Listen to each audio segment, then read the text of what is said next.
साथ संगत जी प्यार से कहना। साथ संगत जी जब नाम अनाउंस हुआ तो 3 शहरों का नाम आया, तो बस वहाँ से चलते और यहाँ तक पहुँचने में सदगुरु माता जी ने ख्याल बख्श दिया। एक यमुनानगर दिल्ली या रखना संभाल के, अरदास है इतनी कि बस रखना चरणों में संभाल के। शुरुआत तो साथ संगत सभी को बहुत बहुत मुबारकबाद के साथ ही बनती है कि इतने सुंदर रूप से ये जो 74वां समागम जिसका हम सब पिछले 3 दिनों से आनंद ले रहे हैं, वो इतनी खूबसूरती से सदगुरु माता जी के आशीर्वाद से लगभग आज तीसरा दिन भी उसका ख़त्म होने की तरफ है। तो सदगुरु माता जी का बहुत बहुत लाख लाख शुक्रिया कि ऐसा अवसर बख्शा सभी को, चाहे माध्यम स्क्रीन्स के थ्रू है, पर आनंद आशीर्वाद वो भरपूर है, वो वही है। साथ संगत जब समागम की तैयारियां शुरू हुई तो पहली चंद मीटिंग्स जब हो रही थी तो इन्होंने ख्याल बख्शा कि ये जो समागम इस साल हो रहा है ये सारी ही मानवता के लिए सुखदायी साबित हो, सारी ही मानवता के लिए खुशियां लेकर आए। ये जो यज्ञ रचाया जा रहा है ये इस तरह से परोपकारी भावों से किया जाए, ऐसी दिल में अरदास लेके किया जाए कि बस अब हर जगह ठंड बरसे। तो दतार सामने बैठा है तो दतार से दोबारा अरदास कि महाराज आप जी ने सिर्फ़ और सिर्फ ठंड बख्शनी है, कृपा बरसानी है और युगों युगों तक बरसाती रहनी है, ये एक अरदास।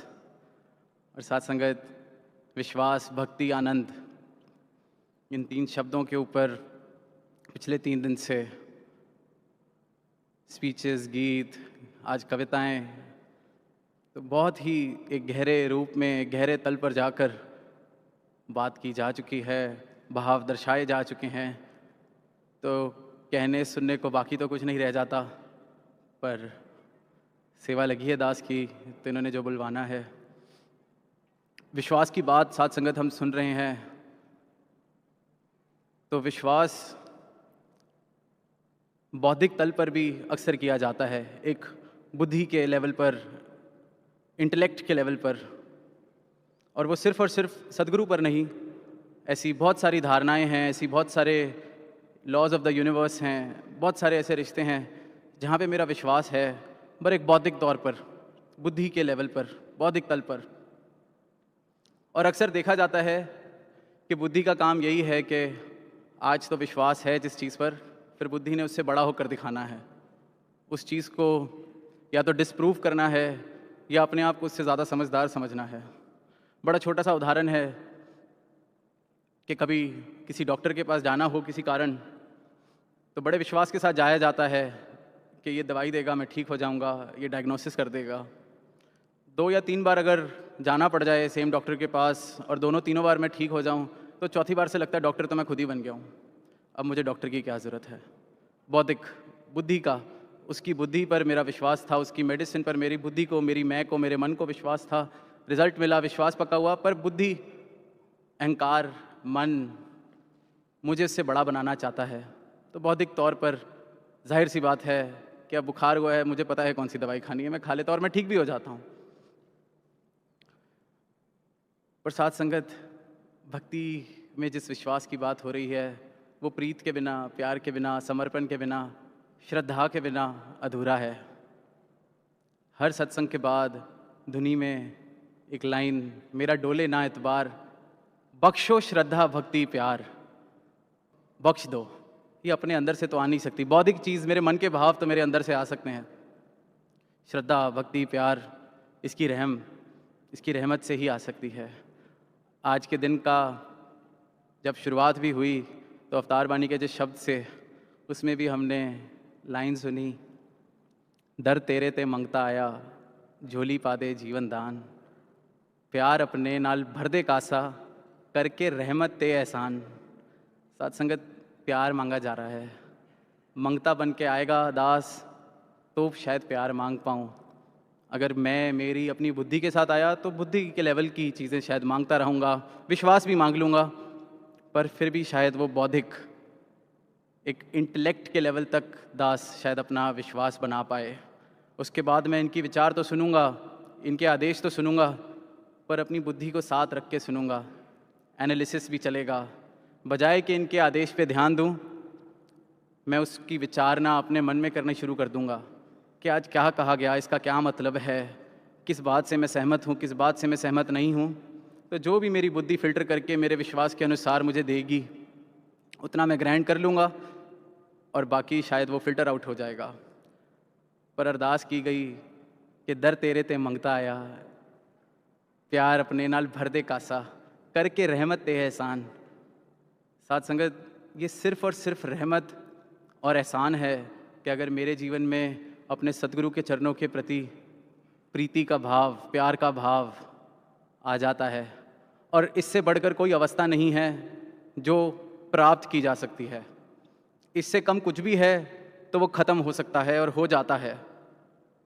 इनके चरणों की प्रीति, प्यार, भक्ति, श्रद्धा, वो प्यार वाला विश्वास सतगुरु मातेजी दास अपने लिए भी और सारे संतों के लिए, कि विश्वास तो हम सब मांगते हैं, पर आप जी अपने प्यार वाला विश्वास, अपनी प्रीत वाला, आपके चरणों से ऐसी प्रीति हो जाए कि बस उसके बाद और किसी चीज़ की सुध-बुध ना रहे। कल भी जब संगत में सुना कि गुरु साहिब ने कहा कि पेड़ हिलाओ और मिठाई गिरेगी, बौद्धिक लेवल के विश्वास ने तो कह दिया ये कैसे हो सकता है, पेड़ हिलाएंगे पत्ता गिर जाएगा, ज़्यादा से ज़्यादा फल गिर जाएगा। पर वो चरणों की प्रीत जिसकी जुड़ी हुई थी, उसने कहा बस अब तो हिलाना ही है और मिठाई बरसेगी। फिर उसको नहीं फ़र्क पड़ता कि उसको झल्ला कहा जा रहा है, बेवकूफ़ कहा जा रहा है, नासमझ कहा जा रहा है या क्या कहा जा रहा है, क्योंकि जब प्यार है गुरु के चरणों के साथ, तो ऐसा प्यार सबको बख्शना, दास को बख्शना। फिर साथ संगत जिस शब्द की बात करी गई अवतार वाणी के, उसमें बाद में एक लाइन आई कि जब तक साविच साने मेरे तोड़ निभे ये प्रीत तेरी। विश्वास की तोड़ की बात ही नहीं की गई साथ संगत, क्योंकि विश्वास तो मेरा अपना है, कभी भी ख़त्म हो जाएगा। बात तो इसकी की जा रही है कि मैं रहूं ही ना, मुझे बीच में से आप हटा दो, बस आप और आपका प्यार, और किसी चीज़ की गुंजाइश ही ना रहे इस रिश्ते के अंदर। साथ संगत, कुछ समय पहले एक कहानी पढ़ी दास ने। एक साधक हुआ सत्य की तलाश में, तो तलाश करते करते किसी फ़कीर के पास पहुंचा और पहुंच के उसने कहा कि मैंने सुना है कि आप सत्य जानते हैं, मुझ पे कृपा कीजिए, मुझे भी सत्य बताइए, क्या है सत्य। तो आगे से सवाल आता है, उस बुज़ुर्ग फ़कीर ने कहा कि तुमने सिर्फ सुना है या तुम जानते हो। कहता सच पूछो तो मैंने सुना है, पर मुझे कोई ख़ास अनुभूति नहीं हुई आप जी की तरफ, कोई ख़ास प्रीत या कोई ख़ास प्यार या कोई ख़ास विश्वास नहीं, पर जो भी आपको पता है आप मुझे बता दीजिए। तो बुज़ुर्ग फ़कीर ने कहा कि एक काम करो, मैं तुम्हें बताता हूँ तुम अपने गुरु तक कैसे पहुँच सकते हो। एक बहुत विशाल पेड़ के नीचे तुम पाओगे कि एक ऐसी शख्सियत बैठी होगी, और इतना विशाल पेड़ वो होगा जिसके नीचे वो बैठा होगा, जिसके आसपास सिर्फ़ और सिर्फ मीठी मीठी खुशबू फूलों की, सिर्फ वो सुगंध होगी। और जब तुम उसकी आँख में देखोगे तो सूर्य से भी ज़्यादा तेज तुम एक्सपीरियंस करोगे, तुम देखोगे कि आँखों में ऐसा तेज कि जैसे मानो तुमने सूरज की आँख में देख लिया हो। तो ये बात सुन के वो चल पड़ता है अपनी यात्रा पे, उस गुरु को खोजने की यात्रा पे, जो सत्य बताएगा, सत्य दिखाएगा। तो साथ संगत, यात्रा चलती है, कुछ वर्ष बीतते हैं, जितने तीर्थ, जितने गुरुओं का उसने नाम सुना, सब तक पहुंचता है, पर कहीं वो अनुभूति वैसी वाली जैसी उसको वो एक सेट फार्मूला मिला, उसको वो मिल नहीं पाता। करते करते 10 वर्ष लगभग बीत जाते हैं, मन हताश भी होने लगता है, पर उस साधक की भी जो कॉलिंग थी, जो साधना थी, वो इतनी सच्ची कि वो लगा रहा। लगभग कुछ 20-25 वर्ष बाद वो एक ऐसी जगह पहुंचता है जहां उसको एक पेड़, वैसा ही विशाल पेड़ दिखता है, और दूर से ही मानो जैसे हर जगह वो खुशबू, वो आनंद लेता है उस खुशबू का, और वो सोचता है कि बस आज मैं शायद पहुंच गया। और वो जब जाता है वहाँ पे और किसी को पाता है, तो जब उनकी आँखों में नज़र डाल के देखता है तो वही तेज जैसा उसको बताया गया था, उस तेज को भी देखता है आँखों के अंदर। फिर वो क्षण भी नहीं लगाता, सिर्फ चरणों में लेट जाता है और कहता है गुरुदेव, मेरे जीवन के 25 वर्ष बीत गए आपको ढूंढते ढूंढते, आज आपको पा लिया है, मुझ पे कृपा कर दो। मैं 20-25 वर्ष से आपको ढूंढ रहा था। सामने से जवाब आता है कि मुझे भी तुम्हारी प्रतीक्षा करते हुए आज 20-25 वर्ष हो गए हैं। साथ संगत, वो जो साधक था उसकी मानो दिल की धड़कन ठहर सी जाती है और ऊपर उठ के देखता है। 2 मिनट उसको लगते हैं और आगे से जवाब आता है कि ध्यान से देखो। वो ध्यान से देखता है और बस मानो कि जैसे उसके शरीर से उसके प्राण निकल गए हों, उसका हाल ऐसा हो जाता है। क्योंकि साथ संगत के वही इंसान था जिसने 25 साल पहले बताया था कि गुरु ऐसा होगा, उसको ढूंढ लो जाओ। 25 वर्ष। और वो इंसान आगे से पूछता है, वो साधक पूछता है, गुरुदेव आपने मेरे साथ ये क्या किया?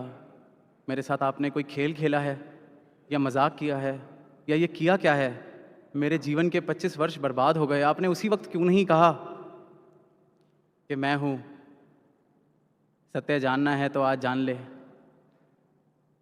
साथ संगत, आगे से जवाब आया गुरुदेव का कि उससे कुछ फ़ायदा नहीं होता।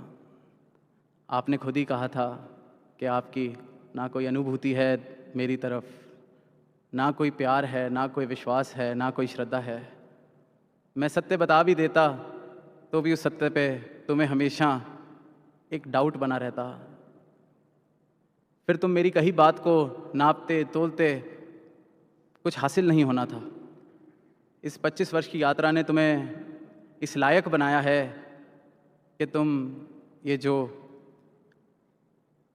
सोच पा रहे हो, देख पा रहे हो, ये जो आज तुम्हें खुशबू सूंघने को मिली, ये जो पेड़ दिखा, ये 25 वर्ष पहले भी थी।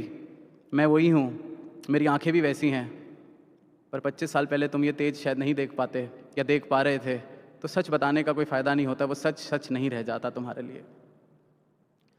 साथ संगत, दास ने जब वो कहानी पढ़ी तो कुछ समय तो दास के अपने ही रोंगटे खड़े रहे, क्योंकि हम तो सारे खुद अक्सर इंसान हैं, अपने अंतर्गामी हैं। हम खुद जानते हैं कि इनके चरणों में रहते रहते हमारे कितनी हमने अक्सर ऐसी कहानियाँ अपने मिशन के अंदर ही संतों की सुनी हैं कि विश्वास कैसे डोलने लगता है और सदगुरु कैसे बचा लेता है।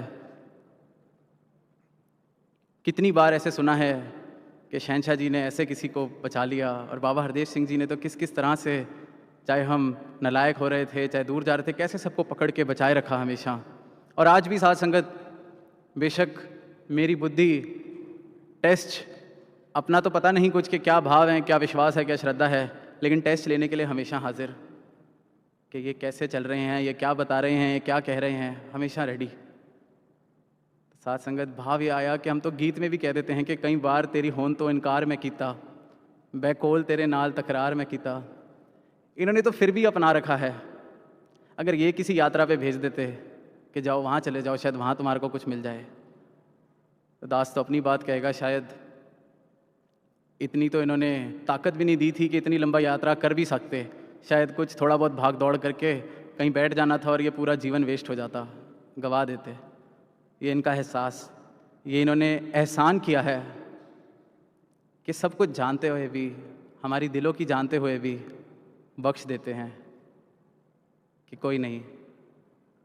अपनी प्रीत कैसे बख्शते हैं? एहसान करके, रहमत करके। लेकिन बस एक कर्म जो हमें करना पड़ेगा कि ये एहसान और रहमत कि हम पात्र बन सकें।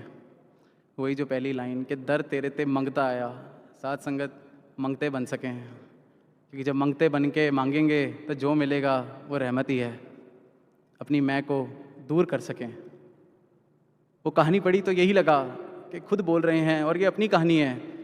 कितनी बार डाउट, सदगुरु माता जी ने डे 1 पे अपनी विचार में कहा कि कोई सिचुएशन कि शायद हम वेट कर रहे हैं कि ऐसा हो और मैं बस पल्ला छुड़ाऊं कि ना, ऐसे नहीं, मैं तो नास्तिक ही बन गया। तो यही अरदास कि बहुत कमज़ोर है महाराज, आप जी ने हमेशा हाथ पकड़ के संभाला है, तो बस सबको संभाले रखना, कृपा करना, आप जी की मुस्कुराहट का कारण बन सकें। कहानी बताई माता जी ने डे 1 पे कि टीचर को भी पता है कि किस बच्चे ने फेल होना है, किस बच्चे ने पास होना है। टेस्ट लेता है, देखता है कि कितनी शैतानी करके पास होगा, क्या करेगा, सब पता है। साध संगत दास अक्सर जब भी मौका मिलता है तो एक बात ज़रूर कहता है कि इनको एक एक के भाव का, उस इंसान को खुद अपने भाव शायद इतनी जल्दी नहीं पता चलते जितनी पहले सदगुरु को पता चलते हैं। और साध संगत परसों इन्होंने कुछ ऐसी ही बात अपने मुखारविंद से खुद ही कह दी। वो जब टीचर वाली बात करी, बाबा जी से संगत में सुना कि उंगली तो चांद की तरफ इशारा कर रही थी कि चांद देखो, पर ध्यान सारा का सारा उंगली पर ही फोकस कर लिया। पहुंचना चांद तक था पर उंगली ही पकड़ ली। सत्संगत सदगुरु ने तो इशारे ही करने हैं। इन्होंने जो कहानी सुना दी कि एक बच्चे ने टेस्ट लिया, तो वो स्कूल के टेस्ट, स्कूल की टीचर की बात नहीं। सदगुरु हमें झंझोड़ के जगा रहे हैं कि मुझे सब पता है। सदगुरु तक के अंडिठ कर दे, मत्थे पंडा वट नहीं। साथ संगत कुछ नहीं छुपता इनसे। तो अरदास तो यही है कि विश्वास ऐसा देना जो सिर्फ़ और सिर्फ आपके चरणों की प्रीत से, आपके प्रेम में लिपटा हो, सिर्फ़ और सिर्फ उसमें डूब जाए। क्योंकि जब प्यार हो जाता है तो फिर तो सुध बुध की परवाह ही नहीं। तो ऐसी भक्ति मिले, प्रेमा भक्ति और अनंत, तो साथ संगत फिर कोई यात्रा इसलिए कहा जा रहा है क्योंकि हम उस पटरी से हटते जाते हैं। कभी मेरी मैं आ जाती है, कभी गुरु आ जाता है, कभी मैं हट जाता हूँ, कभी मैं दोनों को साथ चलाने की कोशिश करता हूँ, इसलिए यात्रा है। पर जिस पल इन्होंने अपनी प्रीति बख्श दी, अपने चरणों के साथ प्यार बख्श दिया, प्रेम बख्श दिया, भक्ति बख्श दी, तो अनंत तो साथ संगत उसी वक्त मिल जाना है। ये कोई मील नहीं चलना, कोई यात्रा नहीं करनी, उसी क्षण का सौदा है। तो यही अरदास दास अंत में प्रेम की गली भी है। तो जैसे कबीर दास जी ने भी कहा कि प्रेम गली अति सांकरी, जामे दो ना समाए। साथ संगत एक संसारिक रिश्ते के अंदर भी दो लोग ज़्यादा अगर प्रेम के रिश्ते में दो होने की ज़्यादा जब कोशिश हो जाती है तो रहना बड़ा मुश्किल हो जाता है। एक संसारिक आम सा रिश्ता, बाप की बेटे से नहीं बन रही, बेटे की भाई से नहीं बन रही, अक्सर क्योंकि हमारी होंद है सबकी अपनी अपनी, ज़रूरत भी पड़ जाती है संसार में कई बार। पर इस मार्ग पर तो साथ संगत कोई ज़रूरत ही नहीं है अपने आप को बचाने की, ख़त्म कर लें। और पीछे भी मौका मिला तो यही कहा कि अगर पूरी तरह ख़त्म नहीं हो सकता तो अपने चरणों की खाक बनाए रखना। साथ संगत माता जी से यही अरदास है कि सदगुरु के चरणों की खाक बन सकें, क्योंकि जिस रास्ते ये चल रहे हैं, जो चरण धूल होगी उसने भी मंजिल तक पहुंच ही जाना है इनके साथ। तो अरदास यही कि प्यार बख्शना अपने चरणों का, दास को भी, अपने हर एक गुरसिक को ऐसी भक्ति कर सकें जो आनंद की अवस्था आप जी हमें देना चाह रहे हैं, वो परम आनंद, वो इसी क्षण झोली में आ जाए। और अंत में वही लाइन कि जब तक सावित साने मेरे, तोड़ निभे ये प्रीत तेरी। साथ संगत जी प्यार से कहना।